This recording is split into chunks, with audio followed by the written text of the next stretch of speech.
ನಮಸ್ಕಾರ ವೀಕ್ಷಕರೇ, ಎಲ್ಲರಿಗೂ welcome back to my YouTube channel.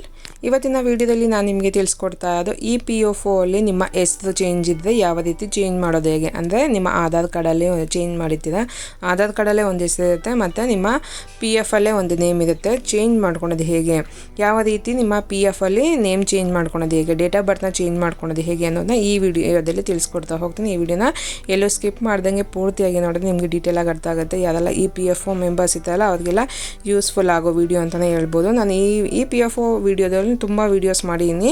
ಯಾವ ರೀತಿ ಅಪ್ಲೈ ಮಾಡೋದು, ಯಾವ ರೀತಿ ಪಾಸ್ವರ್ಡ್ನ ಕ್ರಿಯೇಟ್ ಮಾಡೋದು, ಯಾವ ರೀತಿ ಲಾಗಿನ್ ಆಗೋದು, ನಾಮಿನಿ ಮಾಡೋದು ಹೇಗೆ, ಪ್ರತಿಯೊಂದು ಕೂಡ ತುಂಬ ವೀಡಿಯೋಸ್ ಮಾಡಿದ್ದೀನಿ. ಆ ವಿಡಿಯೋ ಲಿಂಕ್ಗಳನ್ನೆಲ್ಲ ಡಿಸ್ಕ್ರಿಪ್ಷನಲ್ಲಿ ಹಾಕಿರ್ತೀನಿ, ಹೋಗಿ ಚೆಕ್ ಮಾಡ್ಬೋದು.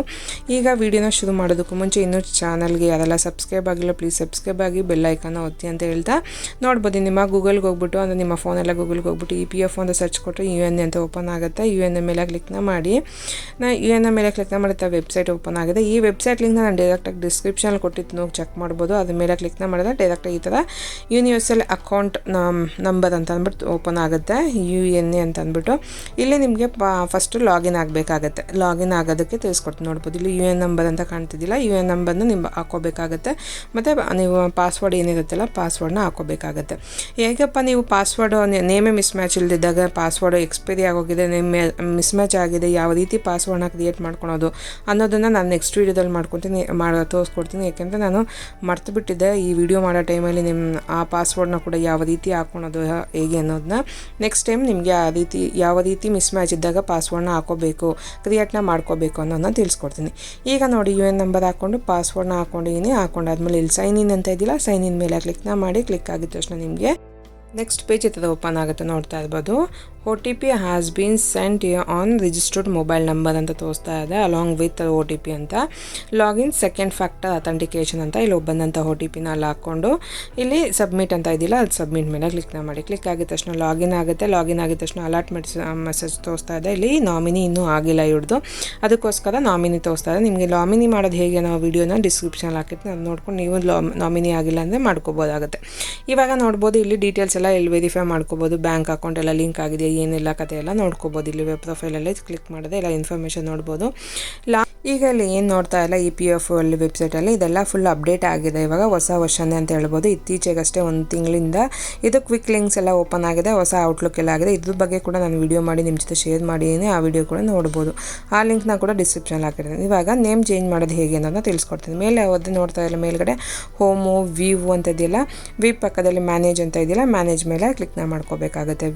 ಮ್ಯಾನೇಜ್ ಮೇಲೆ ಕ್ಲಿಕ್ನ ಮಾಡ್ಕೊಳ್ಳಿ. ಕ್ಲಿಕ್ ಆಗಿದ ತಕ್ಷಣ ನಿಮ್ಗೆ ಒಂದಷ್ಟು ಆಪ್ಷನ್ ತೋರಿಸುತ್ತೆ ಕೆಳಗಡೆ. ಇಲ್ಲಿ ಜಾಯಿಂಟ್ ಡಿಕ್ಲರೇಷನ್ ಅಂತ ಆಪ್ಷನ್ ನೋಡ್ತಾ ಇದ್ದ ಫಸ್ಟ್ ಒನ್, ಅದ್ರ ಮೇಲೆ ಕ್ಲಿಕ್ನ ಮಾಡ್ಕೋಬೇಕಾಗತ್ತೆ. ಕ್ಲಿಕ್ನ ಮಾಡಿದ್ರೆ ನಿಮ್ಗೆ ನೆಕ್ಸ್ಟ್ ಪೇಜ್ ಓಪನ್ ಆಗುತ್ತೆ. ಇಲ್ಲ KYC ಮಾಡೋದು ಹೇಗೆ ಅನ್ನೋದು ಕೂಡ ನಾನು ವಿಡಿಯೋ ಮಾಡಿದ್ದೀನಿ, ಆ ವಿಡಿಯೋ ನೋಡ್ಕೊಂಡು ನೀವು KYC ಮಾಡ್ಕೋಬೋದಾಗುತ್ತೆ. ಇವಾಗ ನೋಡ್ತಾ ಇಲ್ಲ ಜಾಯಿಂಟ್ ಡಿಕ್ಲರೇಷನ್ ಮೇಲೆ ಕ್ಲಿಕ್ನ ಮಾಡಿದ ತಕ್ಷಣ ನೆಕ್ಸ್ಟ್ ಪೇಜ್ ಓಪನ್ ಆಗಿದೆ. ಇಲ್ಲಿ ಮೆಂಬರ್ IDನ ಸೆಲೆಕ್ಟ್ನ ಮಾಡ್ಕೋಬೇಕಾಗುತ್ತೆ. ಮೆಂಬರ್ ID ಏನಪ್ಪ ಅಂತಂದರೆ ನೀವು 1ಕ್ಕಿಂತ 4-5 ಕಂಪನಿಗಳಲ್ಲಿ ಕೆಲಸ ಮಾಡಿದರೆ ಆ ಕಂಪನಿಗಳ ಹೆಸರನ್ನ ಮೆಂಬರ್ ID ಅಂತ ಶೋ ಆಗುತ್ತೆ. ಯಾವ್ದು ಪ್ರೆಸೆಂಟ್ ನೀವು ಕೆಲಸ ಮಾಡ್ತಾ ಇರೋ ಕಂಪನಿ, ಆ ಕಂಪನಿ ಮೆಂಬರ್ IDನ ಇಲ್ಲಿ ಸೆಲೆಕ್ಟ್ನ ಮಾಡ್ಕೊಂಡು ಗೆಟ್ ಡೀಟೇಲ್ಸ್ ಮೇಲೆ ಕ್ಲಿಕ್ನ ಮಾಡ್ಕೋಬೇಕಾಗುತ್ತೆ. ಇಲ್ಲಿ ಒಂದೇ ಮೆಂಬರ್ ID ಇರೋದ್ರಿಂದ ಒಂದು ಮೆಂಬರ್ ID ಇಲ್ಲಿ ಶೋ ಆಗ್ತಾ ಇದೆ. ಅದಾದಮೇಲೆ ಇಲ್ಲಿ ನೋಡ್ತಾ ಇರ್ಬೋದು ಗೆಟ್ ಡೀಟೇಲ್ಸ್ ಅಂತ ಕೊಟ್ಟಿನಿ. ಅದಾದಮೇಲೆ ಇಲ್ಲಿ ಕೆಳಗಡೆ ಇಷ್ಟು ಆಪ್ಷನ್ ಓಪನ್ ಆಗಿದೆ. ಕೆಳಗಡೆ ಸ್ಟೆಪ್ಗಳು ಒಟ್ಟು ಟೋಟಲಾಗಿ 3 ಸ್ಟೆಪ್ನ ಫಿಲ್ ಮಾಡಬೇಕಾಗುತ್ತೆ. ಸ್ಟೆಪ್ನ ಫಿಲ್ ಮಾಡಬೇಕು. ಇಲ್ಲಿ ಫಸ್ಟ್ ಒನ್ನಲ್ಲಿ ಅಪ್ಡೇಟ್ನ ಮಾಡಬೇಕು, ಡೀಟೇಲ್ಸ್ನ ಅಪ್ಡೇಟ್ ಮಾಡಬೇಕಾಗತ್ತೆ. ಅದಾದಮೇಲೆ ಅಪ್ಲೋಡ್ ಡಾಕ್ಯುಮೆಂಟು, ಅದಾದಮೇಲೆ ನಿಮಗೆ ಪ್ರಿವ್ಯೂ ಆಗಿ ಸಬ್ಮಿಟ್ ಮಾಡಿ ಅಪ್ಲಿಕೇಶನ್ನ ತೊಗೋಬೇಕಾಗತ್ತೆ. ಇಷ್ಟು 3 ಸ್ಟೆಪ್ನ ಕಂಪ್ಲೀಟ್ ಮಾಡಬೇಕಾಗತ್ತೆ. ಇಲ್ಲಿ ಕೆಳಗಡೆ ನೋಟಲ್ಲಿ ನೋಡ್ಬೋದು ನೀವು, ನೋಟಲ್ಲಿ ತೋರಿಸಲಾಗಿದೆ change request should be as per Aadhaar for name change, date of birth and gender. ಏನೇ ಈ 3 ಚೇಂಜ್ ಮಾಡಬೇಕು ಅಂದರೆ ಆ್ಯಸ್ ಪರ್ ಆಧಾರ್ ಕಾರ್ಡಲ್ಲಿ ಇರೋದನ್ನೇ ನೀವು ಹಾಕಬೇಕು, ಅಪ್ಡೇಟ್ ಮಾಡಬೇಕಾಗತ್ತೆ. ಆಧಾರ್ ಕಾರ್ಡಲ್ಲಿ ಇರೋದನ್ನೇ ಅಪ್ಡೇಟ್ ಮಾಡಿರಬೇಕು ನೀವು, ಬೇರೆ ಹಾಕೋದೇ ತೊಗೊಳೋದಿಲ್ಲ. ಇವಾಗ ನೆಕ್ಸ್ಟ್ ಕೆಳಗಡೆ ಬಂದರೆ ಅಪ್ಡೇಟ್ ಪರ್ಸ್ನಲ್ ಡೀಟೇಲ್ಸ್ ಅಂತ ತೋರಿಸ್ತಾ ಇದೆ. ನಿಮ್ಮ ಪರ್ಸ್ನಲ್ ಡೀಟೇಲ್ಸ್ ನೀವು ಏನು ಚೇಂಜ್ ಮಾಡಬೇಕು ಅಂತ ಇದ್ದೀರಲ್ಲ ಅದನ್ನು ಇಲ್ಲಿ ಚೇಂಜ್ ಮಾಡ್ಕೋಬೋದು. ಇಲ್ಲಿ ನೋಡ್ಬೋದು ಕೆಳಗಡೆ ಇಲ್ಲಿ ಡೀಟೇಲ್ ಆಗಿ ಇಲ್ಲಿ ಕೊಡಲಾಗಿದೆ. ಇಲ್ಲಿ ಪೆನ್ ಮಾರ್ಕ್ ಏನು ನೋಡ್ತಾ ಇದ್ದಲ್ಲ ಸೈಡಲ್ಲಿ ರೈಟ್ ಸೈಡಲ್ಲಿ ಪೆನ್ ಮಾರ್ಕ್ ಏನಿದೆಯೋ ಅದ್ರ ಮೇಲೆ ಕ್ಲಿಕ್ನ ಮಾಡಿದ್ರೆ ಪೆನ್ ಮೇಲೆ ನೀವು ಯಾವ ಚೇಂಜ್ ಮಾಡಬೇಕು ಅಂತಿದ್ದೀರಾ ಆ ಪೆನ್ ಮಾರ್ಕ್ ಮೇಲೆ ಕ್ಲಿಕ್ನ ಮಾಡಿದ್ರೆ ಈ ಥರ ಆಪ್ಷನ್ ಓಪನ್ ಆಗುತ್ತೆ. ಅಲ್ಲಿ ನಿಮ್ಗೆ ಟೈಪ್ ಮಾಡೋಕೆ ಆಪ್ಷನ್ ಓಪನ್ ಆಗುತ್ತೆ. ಇಲ್ಲಿ ನಾನು ನೇಮ್ ಚೇಂಜು ಮತ್ತು ವಿತ್ ಡೇಟ್ ಆಫ್ ಬರ್ತ್ ಚೇಂಜನ್ನ ಮಾಡ್ಕೊತಾ ಇದ್ದೀನಿ ಆಸ್ ಪರ್ ಆಧಾರ್ ಕಾರ್ಡ್. ಮತ್ತು ಒಂದೇ ಆಗಲ್ಲ, ನಿಮಗೆ ಡಾಕ್ಯುಮೆಂಟ್ ಕೂಡ ಬೇಕಾಗುತ್ತೆ. ಫಸ್ಟ್ ನೋಡಿ ಇಲ್ಲಿ ಚೇಂಜನ್ನ ಮಾಡ್ಕೊಳ್ಳಿ. ಇಲ್ಲಿ ನೇಮ್ ಸ್ಪೆಲ್ಲಿಂಗ್ ಮಾತ್ರ ಚೇಂಜ್ ಇದೆ, ಹೆಸರಲ್ಲಿ ಸ್ಪೆಲ್ಲಿಂಗ್ ಮಾತ್ರ ಮಿಸ್ಟೇಕ್ ಇರೋದ್ರಿಂದ ನೇಮ್ನ ಹಾಕ್ಕೊಂಡಿದ್ದೀನಿ, ಡೇಟ್ ಆಫ್ ಬರ್ತ್ನ ಹಾಕ್ಕೊಂಡಿದ್ದೀನಿ. ಹಾಕ್ಕೊಂಡಾದ್ಮೇಲೆ ನಿಮ್ಮ ಜೆಂಡರ್ ಏನಾದರೂ ಹಂಗಿದೆ ಹಾಕ್ಕೋಬೋದು, ಇಲ್ಲ ತಂದೆ ಹೆಸರು ಗಂಡನ ಹೆಸರು ಯಾವುದಾದ್ರು ನೇಮ್ ಚೇಂಜ್ ಇದೆ ನೀವು ಇದನ್ನ ಕರೆಕ್ಷನ್ ಮಾಡ್ಕೊಂಡು ಪೆನ್ ಮಾರ್ಕಲ್ಲಿರೋದೆಲ್ಲ ನೀವು ಮಾಡ್ಕೋಬೋದು. ಅದಾದಮೇಲೆ ಕೆಳಗಡೆ ಲಾಸ್ಟಿಗೆ ಬಂದು ಇಲ್ಲಿ ನೋಡ್ಬೋದು, ಇಲ್ಲಿ ಚೆಕ್ ಬಾಕ್ಸ್ ಏನು ನೋಡ್ತಾ ಇದೆಯಲ್ಲ ಲಾಸ್ಟಲ್ಲಿ ಚೆಕ್ ಬಾಕ್ಸ್ ಒಂದು, ಆ ಚೆಕ್ ಬಾಕ್ಸ್ ಮೇಲೆ ನೀವು ಕ್ಲಿಕ್ನ ಮಾಡ್ಕೋಬೇಕಾಗತ್ತೆ. ಆ ಚೆಕ್ ಬಾಕ್ಸ್ ಮೇಲೆ ಕ್ಲಿಕ್ನ ಮಾಡಿ ಕೆಳಗಡೆ ಪ್ರೊಸೀಡ್ ಅಂತ ಇದಿಲ್ಲ ಆಪ್ಷನು, ಚೆಕ್ ಬಾಕ್ಸ್ ಮೇಲೆ ಕ್ಲಿಕ್ನ ಮಾಡಿ ಪ್ರೊಸೀಡ್ ಮೇಲೆ ಕ್ಲಿಕ್ನ ಮಾಡಿದ್ರೆ ನೆಕ್ಸ್ಟ್ ನಿಮಗೆ OTP ಹೋಗುತ್ತೆ. ಫಸ್ಟ್ ಈ ಥರ ಓಪನ್ ಆಗುತ್ತೆ. ನೆಕ್ಸ್ಟ್ ಆಪ್ಷನ್ ಇಲ್ಲಿ ಓಪನ್ ಆಗುತ್ತೆ. ಏನೇ ಡಾಕ್ಯುಮೆಂಟ್ ಅಪ್ಲೋಡ್ ಮಾಡಬೇಕಾಗತ್ತೆ, ಇವಾಗ ಡಾಕ್ಯುಮೆಂಟ್ ಅಪ್ಲೋಡ್ ಮಾಡಬೇಕಾಗತ್ತೆ. ಬರೀ ಒಂದೇ ಹೆಸರು ಚೇಂಜ್ ಒಂದೇ ಇದ್ದರೆ ಅದಕ್ಕೇನು ಡಾಕ್ಯುಮೆಂಟ್ ಅಪ್ಲೋಡ್ ಇರೋದಿಲ್ಲ. ಆಧಾರ್ ಕಾರ್ಡಲ್ಲಿ ಆಸ್ ಪರ್ ಆಧಾರ್ ಕಾರ್ಡ್ ಸಾಕು. ಬರೀ ಡೇಟ್ ಆಫ್ ಬರ್ತ್ ಚೇಂಜ್ ಮಾಡೋದೊಂದೇ ಇದೆ, ಅದಕ್ಕೂ ಡಾಕ್ಯುಮೆಂಟ್ ಅವಶ್ಯಕತೆ ಇಲ್ಲ. ಇವಾಗ ಮೊದಲಾದರೆ ಕೇಳ್ತಾ ಇತ್ತು, ಇವಾಗೇನು ಅವಶ್ಯಕತೆ ಇಲ್ಲ. ಇಲ್ಲಿ ಅಟ್ ಎ ಟೈಮಲ್ಲಿ ಎರಡೂ ಚೇಂಜ್ ಮಾಡೋದ್ರಿಂದ ನಾನಿಲ್ಲಿ ನೇಮು ಮತ್ತು ಡೇಟ್ ಆಫ್ ಬರ್ತ್ ಎರಡೂ ಚೇಂಜ್ ಮಾಡೋದ್ರಿಂದ ಇಲ್ಲಿ ಡಾಕ್ಯುಮೆಂಟ್ನ ಕೇಳ್ತಾ ಇದೆ. 2 MB ಒಳಗಡೆ PDF ಫೈಲಲ್ಲಿ ಅಪ್ಲೋಡ್ ಮಾಡಬೇಕು ಅನ್ನೋದನ್ನ ನೋಟಲ್ಲಿ ಕೊಡಲಾಗಿದೆ. ನೀಟಾಗಿ ನೋಡಿಕೊಂಡು ಕೆಳಗಡೆ ಬಂದರೆ ಇಲ್ಲಿ ಗೆಟ್ ಡೀಟೇಲ್ಸ್ ಪ್ರೂಫ್ ಡೀಟೇಲ್ಸ್ ಅಂತ ಕೇಳ್ತಾ ಇದೆಯಲ್ಲ, ಇಲ್ಲಿ ಪ್ರೂಫ್ನ ಹಾಕ್ಕೋಬೇಕಾಗತ್ತೆ. ಡಿಜಿಲಾಕರ್ದೇ ಇದ್ದರೆ ಹಾಕ್ಕೊಳ್ಳಿ ಅಂತ ಕೇಳ್ತಾ ಇದೆ. ಅಂದರೆ ಮ್ಯಾಚ್ ಆಗಬೇಕು ನಿಮ್ಮ ಡಾಕ್ಯುಮೆಂಟು ಡಿಜಿಲಾಕರ್ದು ಗೌರ್ಮೆಂಟ್ ವೆಬ್ಸೈಟ್ ಆಗಿದೆ, ಎಲ್ಲಾದರೂ ಮ್ಯಾಚ್ ಆಗಬೇಕು. ಇಲ್ಲಿ ನೋಡ್ತಾ ಇರ್ಬೋದು ನೇಮ್ ಚೇಂಜ್ಗೆ ಫಸ್ಟಾಗಿ ಇಲ್ಲಿ ಸೆಲೆಕ್ಟ್ ಅಂತ ಮೇಲೆ ಕ್ಲಿಕ್ನ ಮಾಡಿದೆ, ಒಂದಷ್ಟು ಆಪ್ಷನ್ಗಳು ಓಪನ್ ಆಗಿದೆ. ಈ ಲಿಸ್ಟಲ್ಲಿ ನಿಮ್ದು ಯಾವುದಾದ್ರು ಒಂದು ಸೆಲೆಕ್ಟ್ನ ಮಾಡ್ಕೊಂಡು ಡಾಕ್ಯುಮೆಂಟ್ ಇಷ್ಟು ಲಿಸ್ಟಲ್ಲಿ ಯಾವುದೋ ಒಂದು ಇರಬೇಕಾಗುತ್ತೆ. ಟೋಟಲಾಗಿ 2 ಡಾಕ್ಯುಮೆಂಟ್ನ ಅಪ್ಲೋಡ್ನ ಮಾಡ್ಕೊತಾ ಇಲ್ಲಿ ನೋಡ್ತಾ ಇದ್ದಲ್ಲ. ಪಾನ್ ಕಾರ್ಡ್ ಅಂತ ಸೆಲೆಕ್ಟ್ನ ಮಾಡ್ಕೊಂಡಿನಿ, ಪಾನ್ ಕಾರ್ಡ್ ಇದೆ. ಪಾನ್ ಕಾರ್ಡು ಇಲ್ಲಿ ಪಾನ್ ಕಾರ್ಡ್ ಇವಾಗ ಇಲ್ಲಿ ಸೆಲೆಕ್ಟ್ ಮಾಡಿದ್ರಿಂದ ಫಸ್ಟಲ್ಲಿ ಇಲ್ಲಿ ಪಾನ್ ಕಾರ್ಡ್ ಬ್ಲಾಕ್ ಆಗಿರುತ್ತೆ, ಪಾನ್ ಕಾರ್ಡ್ ಓಪನ್ ಆಗಲ್ಲ. ನೋಡ್ತಾ ಇರ್ಬೋದು ಪಾನ್ ಕಾರ್ಡ್ ಬ್ಲಾಕ್ ಮಾಡಿದ್ದಾರೆ. ಅದು ಬಿಟ್ಟು ಬೇರೆ ಏನಾದರೂ ಡಾಕ್ಯುಮೆಂಟ್ ಹಾಕೋಬೇಕು. ನೀವು ರೇಷನ್ ಕಾರ್ಡು, ವೋಟ್ರ್ ಕಾರ್ಡು, ಬೇರೆ ಏನಾದರೂ ಇದೆ ಇಷ್ಟು ಲಿಸ್ಟಲ್ಲಿ ನೋಡ್ತಾ ಇದ್ದಲ್ಲ, ನಿಮ್ಮ ಪಾಸ್ಪೋರ್ಟ್ ಇದು ಇಂಡಿಯನ್ ಪಾಸ್ಪೋರ್ಟ್ ಆಗಿರ್ಬೋದು, ಬೇರೆ ಏನಾದರೂ ಡಾಕ್ಯುಮೆಂಟ್ ಇದ್ದರೆ ಗೌರ್ಮೆಂಟ್ದು ಬರ್ತ್ ಸರ್ಟಿಫಿಕೇಟು, SLC ಮಾರ್ಕ್ಸ್ ಕಾರ್ಡು, ಯಾವುದೇ ಡಾಕ್ಯುಮೆಂಟ್ ಇದ್ದರೂ ಕೂಡ ನಿಮಗೆ ಇಲ್ಲಿ ವ್ಯಾಲಿಡೇಟ್ ಆಗುತ್ತೆ. ಗೌರ್ಮೆಂಟಿಂದ ತೊಗೊಂಡಿರೋಂಥ ನಿಮ್ಮ ಹತ್ರ passport, birth certificate, driving licence, DL, voter ID card, ಇಷ್ಟರಲ್ಲಿ ರೇಷನ್ ಕಾರ್ಡು ಯಾವುದಾದ್ರೂ ಒಂದು ಆಗುತ್ತೆ. ಇಲ್ಲಿ ಬ್ಯಾಂಕ್ ಪಾಸ್ಬುಕ್ ಇದೆ, ಬ್ಯಾಂಕ್ ಪಾಸ್ಬುಕ್ ಅಂತ ಹಾಕ್ಕೊಳ್ಳಿ. ಇಲ್ಲಿ ಇನ್ನೊಂದು ಆಪ್ಷನ್ ಕೇಳ್ತಾ ಇದೆ. ನೆಕ್ಸ್ಟ್ 3 ಆಪ್ಷನ್ನು ಟೋಟಲಾಗಿ 3 ಕೇಳ್ತಾ ಇದೆ. 3 ಕೂಡ ಹಾಕ್ಕೋಬೇಕಾಗತ್ತೆ, ಡಾಕ್ಯುಮೆಂಟ್ನ ಸೆಲೆಕ್ಟ್ನ ಮಾಡ್ಕೋಬೇಕಾಗತ್ತೆ.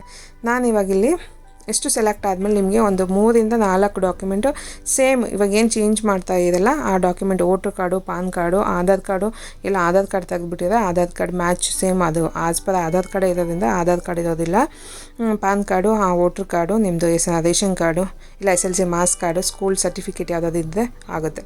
ಇಲ್ಲಿ ನಾನು ನೋಡ್ಬೋದು ಫಸ್ಟಲ್ಲಿ ನಾನು ಚೇಂಜ್ ಮಾಡ್ಕೊಂಡಿದ್ದೀನಿ, ರೇಷನ್ ಕಾರ್ಡ್ನ ಹಾಕ್ಕೊಂಡಿದ್ದೀನಿ, ಅದಾದಮೇಲೆ ಪಾನ್ ಕಾರ್ಡ್ನ ಹಾಕ್ಕೊಂಡಿದ್ದೀನಿ. 2 ಸಾಕು ಇದಕ್ಕೆ.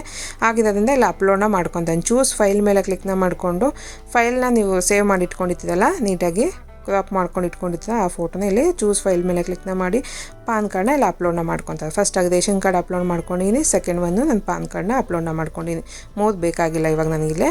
ಅದಾದಮೇಲೆ ಅಪ್ಲೋಡ್ ಅಂತ ಕೊಟ್ಟರೆ ಅಪ್ಲೋಡ್ ಆಗುತ್ತೆ. ನೋಡ್ತಾ ಇಲ್ಲ ಅಪ್ಲೋಡ್ ಆಗುತ್ತೆ. ಈ ಥರ ಅಪ್ಲೋಡ್ ಆಗಿದೆ, 3 ಆಗಿದೆ. ಇವಾಗ ಇಲ್ಲಿ ಸಬ್ಮಿಟ್ ಮಾಡಬೇಕಾಗತ್ತೆ. ಸಬ್ಮಿಟ್ ಮಾಡೋದಕ್ಕೆ ಇಲ್ಲಿ ನೋಡ್ತಾ ಇದೆ ಏನು ಚೇಂಜಸ್ ಮಾಡಿದ್ದೀರಾ ಅನ್ನೋದನ್ನ ತೋರಿಸ್ತಾ ಇದೆ.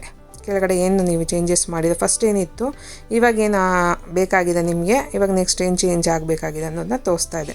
ನೋಡ್ತಾ ಇದ್ದಲ್ಲ, ಇದೆಲ್ಲ ನೋಡಿಕೊಂಡು ಎಲ್ಲ ಕರೆಕ್ಟಾಗಿದೆ, ನಿಮ್ಮ ಸ್ಪೆಲ್ಲಿಂಗ್ ಇವಾಗ ಹಾಕಿರೋದು ಕೂಡ ಕರೆಕ್ಟಾಗಿದೆ ಇಲ್ಲೊಂದು ಚೆಕ್ ಮಾಡಿಕೊಂಡು ವೆರಿಫೈ ಮಾಡಿಕೊಂಡು ಇಲ್ಲಿ ಕೆಳಗಡೆ ಇಲ್ಲಿ ಚೆಕ್ ಬಾಕ್ಸ್ ನೋಡ್ತಾ ಇದ್ದಲ್ಲ, ಫಸ್ಟ್ ಚೆಕ್ ಬಾಕ್ಸು, ಇಲ್ಲಿ ಕೆಳಗಡೆ ಇನ್ನೊಂದು ಚೆಕ್ ಬಾಕ್ಸ್ ಇದೆ, ಇವೆರಡನ್ನೂ ಟಿಕ್ ಮಾರ್ಕ್ ಹಾಕ್ಕೊಂಡು ಆಮೇಲೆ ಗೆಟ್ OTP ಅಂತ ಇದಿಲ್ಲ ಆಪ್ಷನು, ಗೆಟ್ OTP ಮೇಲೆ ಕ್ಲಿಕ್ನ ಮಾಡ್ಕೋಬೇಕಾಗತ್ತೆ. ಡಾಕ್ಯುಮೆಂಟ್ ಬೇಕಾದರೆ ಇಲ್ಲಿ ನೋಡ್ತಾ ಇದೆ ವ್ಯೂ ಆಲ್ ಡಾಕ್ಯುಮೆಂಟ್ ಅಂತ ಅಪ್ಲೋಡ್ ಡಾಕ್ಯುಮೆಂಟು, ಅದ್ರ ಮೇಲೆ ಕ್ಲಿಕ್ನ ಮಾಡಿದ್ರೆ ನೀವು ಅಪ್ಲೋಡ್ ಮಾಡಿದಂಥ ಡಾಕ್ಯುಮೆಂಟ್ನು ಕೂಡ ನೀವು ನೋಡ್ಬೋದಾಗುತ್ತೆ. ಅದ್ರ ಮೇಲೆ ಕ್ಲಿಕ್ನ ಮಾಡಿದ್ರೆ ನೋಡ್ಬೋದು ಏನೆಲ್ಲ ಡಾಕ್ಯುಮೆಂಟ್ ಅಪ್ಲೋಡ್ ಮಾಡಿದ್ದೀರಾ. ಈ ಆರೋ ಮಾರ್ಕ್ ಮೇಲೆ ಕ್ಲಿಕ್ನ ಮಾಡಿದ್ರೆ ಡೌನ್ಲೋಡ್ ನೀವೇನು ಅಪ್ಲೋಡ್ ಆಗಿದ್ದಿಲ್ಲ ಅದು ಕೂಡ ಶೋ ಆಗುತ್ತೆ. ಇವಾಗ ಗೆಟ್ OTP ಅಂತ ಕೊಟ್ಟಿದ ತಕ್ಷಣ ನಿಮಗೆ ಒಂದು OTP ಹೋಗುತ್ತೆ ಜನ್ರೇಟ್ ಆಗಿ. ಒಂದು ಏನು ಆಧಾರ್ ಕಾರ್ಡ್ಗೆ PFಗೆ ಆಧಾರ್ ಕಾರ್ಡ್ಗೆ ಮೊಬೈಲ್ ನಂಬರ್ ಲಿಂಕ್ ಇರುತ್ತಲ್ಲ ಅದಕ್ಕೆ ಒಂದು OTP ಹೋಗಿರುತ್ತೆ. ನೋಡ್ತಾ ಇದ್ದಲ್ಲ ಈ ಥರ ಬಂದಿದೆ. ಬಂದಂಥ OTPನ ಇಲ್ಲಿ ಎಂಟರ್ನ ಮಾಡ್ಕೊಳ್ಳಿ, 6 ನಂಬರ್ಸ್ ಅಂತ OTPನ. ಅದಾದಮೇಲೆ ಇಲ್ಲಿ ಸಬ್ಮಿಟ್ ಅಂತ ಇದೆಯಲ್ಲ, ಸಬ್ಮಿಟ್ ಮೇಲೆ ಕ್ಲಿಕ್ನ ಮಾಡ್ಕೋಬೇಕಾಗುತ್ತೆ. ಸಬ್ಮಿಟ್ ಅಂತ ಕೊಟ್ಟಾಗ ನಿಮ್ಮ ಡೀಟೇಲ್ ಕರೆಕ್ಟಾಗಿ ಕೊಟ್ಟಾಗ ನಿಮಗೆ ವೆರಿಫೈ ಆಗಿ ನೆಕ್ಸ್ಟ್ ಕಂಪನಿಗೆ ಹೋಗುತ್ತೆ, ನಿಮ್ಮ ರಿಕ್ವೆಸ್ಟ್ ಕಂಪನಿಗೆ ಹೋಗುತ್ತೆ. ನೀವು ಅಲ್ಲಿ ಏನು ಇವಾಗ ನೀವು ಇಲ್ಲಿ ಅಪ್ಲೋಡ್ ಮಾಡಿದ್ದೀರಲ್ಲ ರೇಷನ್ ಕಾರ್ಡು ಮತ್ತು ನಿಮ್ಮ ಪಾನ್ ಕಾರ್ಡ್ ಏನು ಅಪ್ಲೋಡ್ ಮಾಡಿದ್ದೀರಲ್ಲ ಆ ಡಾಕ್ಯುಮೆಂಟೇ ನೀವು ತೊಗೊಂಡೋಗಿ ಅಲ್ಲಿ ಶೋ ಮಾಡೋದು ಸಾಕು. ಇಲ್ಲಾಂದರೆ ಅವ್ರು ಅದನ್ನೇ ನೋಡಿಕೊಂಡು ಕೂಡ ಅಪ್ರೂವಲ್ ಮಾಡ್ತಾರೆ. ಯಾವುದೇನಂತ ಇದು ಅದೆಲ್ಲ ಒಂದು 2-3 ಡೇಸ್ಗೆ ನೇಮ್ ಚೇಂಜ್ ಆಗಿಬಿಡುತ್ತೆ. ಬರೀ ನೇಮ್ ಒಂದೇ ಚೇಂಜ್ ಇದೆ, ಈ ಅಪ್ಲೋಡು ಬೇಕಾಗೋದಿಲ್ಲ, ಜಸ್ಟ್ ಆಧಾರ್ ಕಾರ್ಡ್ ಒಂದೇ ಸಾಕಾಗುತ್ತೆ.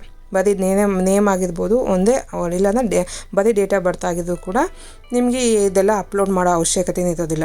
ನಿಮ್ಗೆ ನೆಕ್ಸ್ಟ್ ವಿಡಿಯೋದಲ್ಲಿ ಬೇಕಾದ್ರೆ ನಿಮಗೆ ತಿಳಿಸ್ಕೊಡ್ತೀನಿ. ಬರೀ ನೇಮ್ ಒಂದೇ ಇದ್ದರೆ ಹೇಗೆ, ಬರೀ ಡೇಟ್ ಆಫ್ ಬರ್ತ್ ಇದೆ ಹೇಗೆ ಅನ್ನೋದನ್ನ ತಿಳಿಸ್ಕೊಡ್ತೀನಿ. ಮತ್ತು ಪಾಸ್ವರ್ಡು ಮಿಸ್ ಮ್ಯಾಚ್ ಇದ್ದಾಗ ಯಾವ ರೀತಿ ಪಾಸ್ವರ್ಡ್ನ ಕ್ರಿಯೇಟ್ ಮಾಡೋದು ಹೇಗೆ ಅನ್ನೋದನ್ನು ಕೂಡ ವಿಡಿಯೋನ ನಿಮ್ಮ ಜೊತೆ ಶೇರ್ ಮಾಡ್ತೀನಿ. ಈ ವಿಡಿಯೋ ನಿಮಗೆ ಯೂಸ್ಫುಲ್ ಆಯಿತು ಅಂದ್ಕೊಳ್ತೀನಿ. ಯಾವ ರೀತಿ ನಿಮ್ಮ PF ಅಲ್ಲಿ ನಿಮ್ಮ name change, date of birth change ಇದೆ, ಯಾವ ರೀತಿ ಚೇಂಜ್ ಮಾಡ್ಕೊಳೋದು ಹೇಗೆ, ಏನೆಲ್ಲ ಡಾಕ್ಯುಮೆಂಟ್ ಬೇಕಾಗುತ್ತೆ ಅನ್ನೋದನ್ನೆಲ್ಲ ತಿಳಿಸ್ಕೊಟ್ಟಿನಿ. ಈ ವಿಡಿಯೋ ಯೂಸ್ಫುಲ್ ಆಯಿತು ಅಂದ್ಕೊತೀನಿ. ಯೂಸ್ ಆಗಿದೆ ಲೈಕ್ ಮಾಡಿ, ಶೇರ್ ಮಾಡಿ, ಕಮೆಂಟ್ ಮಾಡಿ ತಿಳಿಸಿ. ಸಿಗೋಣ ಮತ್ತೊಂದು ಹೊಸ ವಿಡಿಯೋದಲ್ಲಿ. Thank you for watching.